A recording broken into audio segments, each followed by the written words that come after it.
Good morning, Youth Council. Caroline speaking. Oh, hello.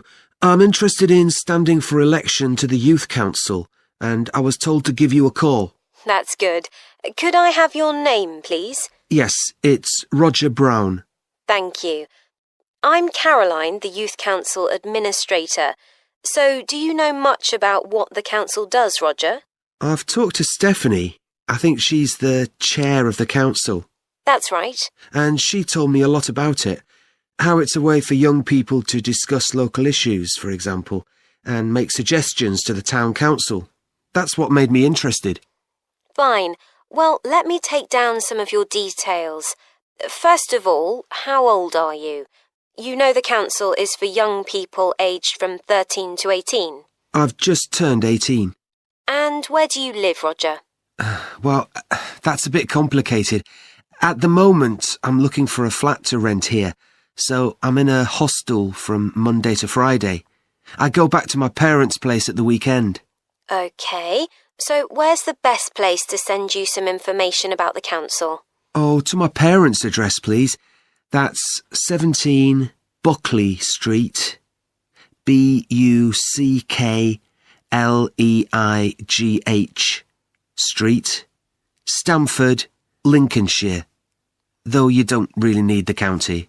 Oh, I know Stamford. It's a lovely town. And what's the postcode? PE9 7QT. Right, thank you.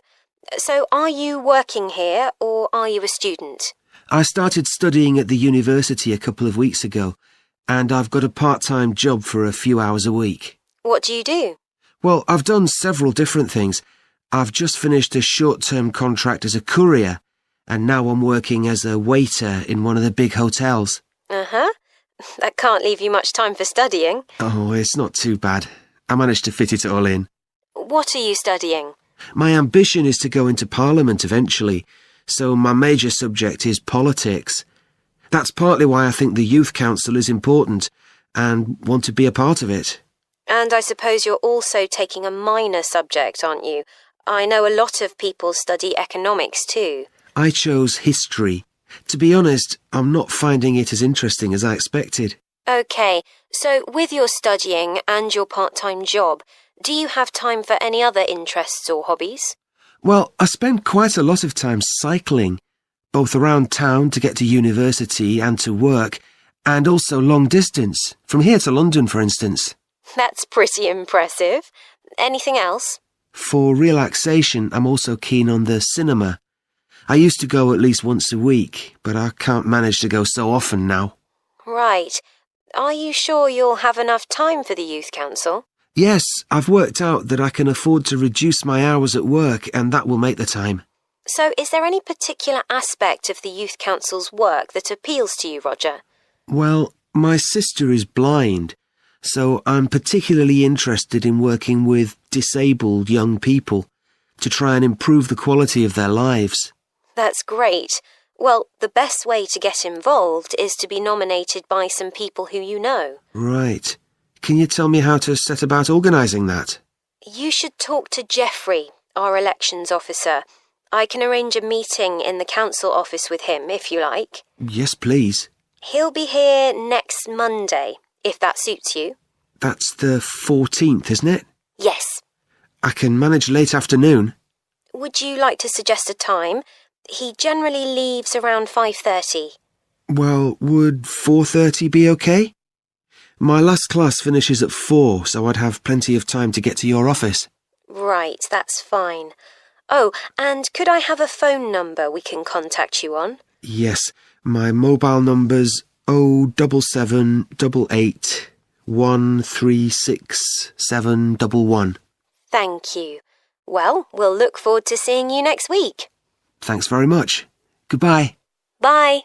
Hi, great to see you. I'm Jodie, and I'll be looking after both of you for the first month you're working here at the Amersham Theatre.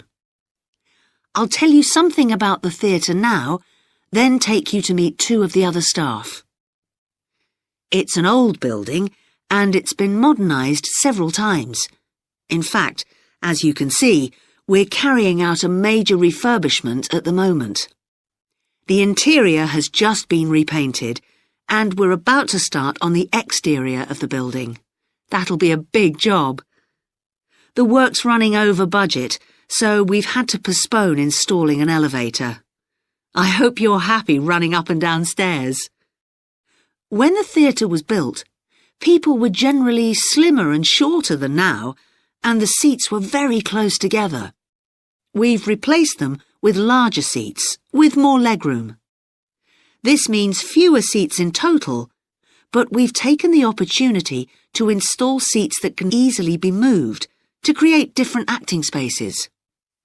We've also turned a few storerooms over to other purposes, like using them for meetings. We try hard to involve members of the public in the theatre. One way is by organising backstage tours, so people can be shown round the building and learn how a theatre operates. These are proving very popular. What we're finding is that people want to have lunch or a cup of coffee while they're here. So we're looking into the possibility of opening a cafe in due course. We have a bookshop which specialises in books about drama, and that attracts plenty of customers. Then there are 2 large rooms that will be decorated next month, and they'll be available for hire, for conferences and private functions, such as parties. We're also considering hiring out costumes to amateur drama clubs. Now I want to tell you about our workshops. We recently started a programme of workshops that anyone can join. Eventually, we intend to run courses in acting, but we're waiting until we've got the right people in place as trainers. That's proving more difficult than we'd expected. There's a big demand to learn about the technical side of putting on a production, and our lighting workshop has already started with great success. We're going to start one on sound next month. A number of people have inquired about workshops on makeup, and that's something we're considering for the future. A surprise success is the workshop on making puppets. We happen to have someone working here who does it as a hobby, and she offered to run a workshop. It was so popular, we're now running them every month. Now, a word about the layout of the building. The auditorium, stage and dressing rooms for the actors are all below ground level. Here on the ground floor, we have most of the rooms that the public doesn't see. The majority are internal, so they have windows in the roof to light them. Standing here in the foyer, you're probably wondering why the box office isn't here, where the public would expect to find it. Well, you might have noticed it on your way in. Although it's part of this building, it's next door, with a separate entrance from the road. For the theatre manager's office, you go across the foyer and through the double doors. Turn right, and it's the room at the end of the corridor, with the door on the left. The lighting box is where the computerized stage lighting is operated, and it's at the back of the building. When you're through the double doors, turn left, turn right at the water cooler, and right again at the end. It's the second room along that corridor. The lighting box has a window into the auditorium, which of course is below us. The artistic director's office is through the double doors, turn right, and it's the first room you come to on the right-hand side. And finally, for the moment, the room where I'll take you next, the relaxation room. So, if you'd like to come with me. I've brought my notes on our biology field trip to Rocky Bay, Colin, so we can work on our report on the research we did together. OK. I've got mine too. Let's look at the aims of the trip first. Right. What did you have? I just put something about getting experience of the different sorts of procedures used on a field trip. But we need something about what causes different organisms to choose particular habitats. I agree. And something about finding out how to protect organisms in danger of dying out. In our aims? But we weren't really looking at that. I suppose not. OK, now there's the list of equipment we all had to bring on the field trip.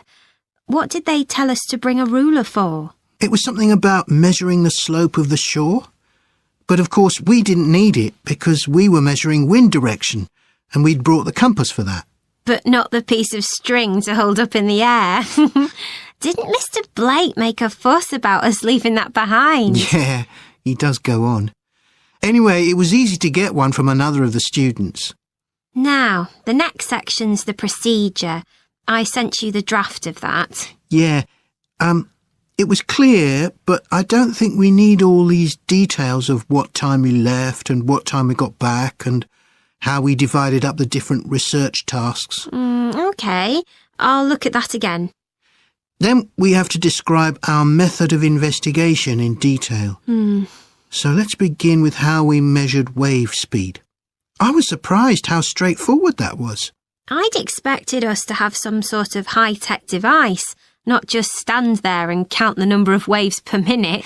Not very precise, but I suppose it was good enough. But the way we measured the amount of salt was interesting. In the water from the rock pools? Yeah. Oh, I wanted to check the chemicals we used in the lab when we analysed those samples. Was it potassium chromate and silver nitrate? That's right. OK. And we need the map of the seashore. You just left that to me. And I had to do it while the tide was low. Well, that was OK, but the place I started it from was down on the beach. Then I realised I should have gone up higher to get better visibility, so I had to start all over again. But at least I'd got the squared paper, or I'd have had problems drawing it all to scale. Yeah, it looks good. We could get a map of the region off the internet and see if we need to make any changes. I had a look, but I couldn't find anything. But you took some pictures, didn't you? Yeah, I'll email you them if you want. OK, I'll make my amendments using those. Then I can scan it into our report. Great. Now, when we get to our findings, I thought we could divide them up into the different zones we identified on the shore and the problems organisms face in each zone. So for the highest area... The splash zone? Yeah. We found mostly those tiny shellfish that have strong, hard shells that act as protection. But not from other organisms that might eat them. Predators. No, that's not the main danger for them. But the shells prevent them from drying out because they're in the open air for most of the time. Right. And since they're exposed, they need to be able to find some sort of shelter or cover themselves up so they don't get too hot. Then in the middle and lower zones nearer the sea, we need to discuss the effects of wave action. Yes, and how organisms develop structures to prevent themselves from being swept away or even destroyed by being smashed against the rocks. I haven't done anything on the geological changes. I don't know what to put for that. No, we weren't concentrating on that. Maybe we need to find some websites. Good idea. I've got the lecture notes from Mr. Blake's geology course, but they're too general. But we could ask him which books on our reading list might be most helpful. Right. OK. Now, I did a draft of the section of sources of possible error in our research, but I don't know if you agree. For example, the size of the sample and whether it's big enough to make any general conclusions from. But I thought, actually, we did have quite a big sample. We did. And our general method of observation seemed quite reliable. But we might not be all that accurate as far as the actual numbers go. Yeah, we might have missed some organisms, if they were hiding under a rock, for example. I wasn't sure about the way we described their habitats. I decided it was probably OK. Yeah, and the descriptions we gave of the smaller organisms, they weren't very detailed, but they were adequate in this context. I'm not sure we identified all the species correctly, though. OK, we'd better mention that. Now, how are we going to... We've been discussing the factors the architect has to consider when designing domestic buildings. I'm going to move on now to consider the design of public buildings, and I'll illustrate this by referring to the new Taylor Concert Hall that's recently been completed here in the city. So, as with a domestic building, when designing a public building, an architect needs to consider the function of the building. For example, is it to be used primarily for entertainment, or for education, or for administration? The second thing the architect needs to think about is the context of the building. This includes its physical location, obviously, but it also includes the social meaning of the building, how it relates to the people it's built for. And finally, for important public buildings, the architect may also be looking for a central symbolic idea on which to base the design, a sort of metaphor for the building and the way in which it is used. Let's look at the new Taylor Concert Hall in relation to these ideas. The location chosen was a site in a run-down district that has been ignored in previous redevelopment plans. It was occupied by a factory that has been empty for some years. The whole area was some distance from the high-rise office blocks of the central business district and shopping centre, but it was only 1 kilometre from the ring road. The site itself was bordered to the north by a canal, which had once been used by boats bringing in raw materials when the area was used for manufacturing. The architect chosen for the project was Tom Harrison. He found the main design challenge was the location of the site in an area that had no neighbouring buildings of any importance. To reflect the fact that the significance of the building in this quite run-down location was as yet unknown, he decided to create a building centred around the idea of a mystery, something whose meaning still has to be discovered. So, how was this reflected in the design of the building? Well, Harrison decided to create pedestrian access to the building and to make use of the presence of water on the site. As people approach the entrance, they therefore have to cross over a bridge. He wanted to give people a feeling of suspense as they see the building first from a distance and then close up. And the initial impression he wanted to create from the shape of the building as a whole was that of a box. The first side that people see, the southern wall, is just a high, flat wall uninterrupted by any windows. This might sound off-putting, but it supports Harrison's concept of the building, that the person approaching is intrigued and wonders what will be inside. And this flat wall also has another purpose. At night time, projectors are switched on, and it functions as a huge screen onto which images are projected.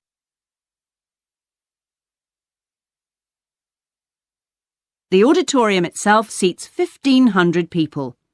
The floors supported by 10 massive pads. These are constructed from rubber and so are able to absorb any vibrations from outside and prevent them from affecting the auditorium. The walls are made of several layers of honey-coloured wood, all sourced from local beech trees. In order to improve the acoustic properties of the auditorium and to amplify the sound, they are not straight, they are curved.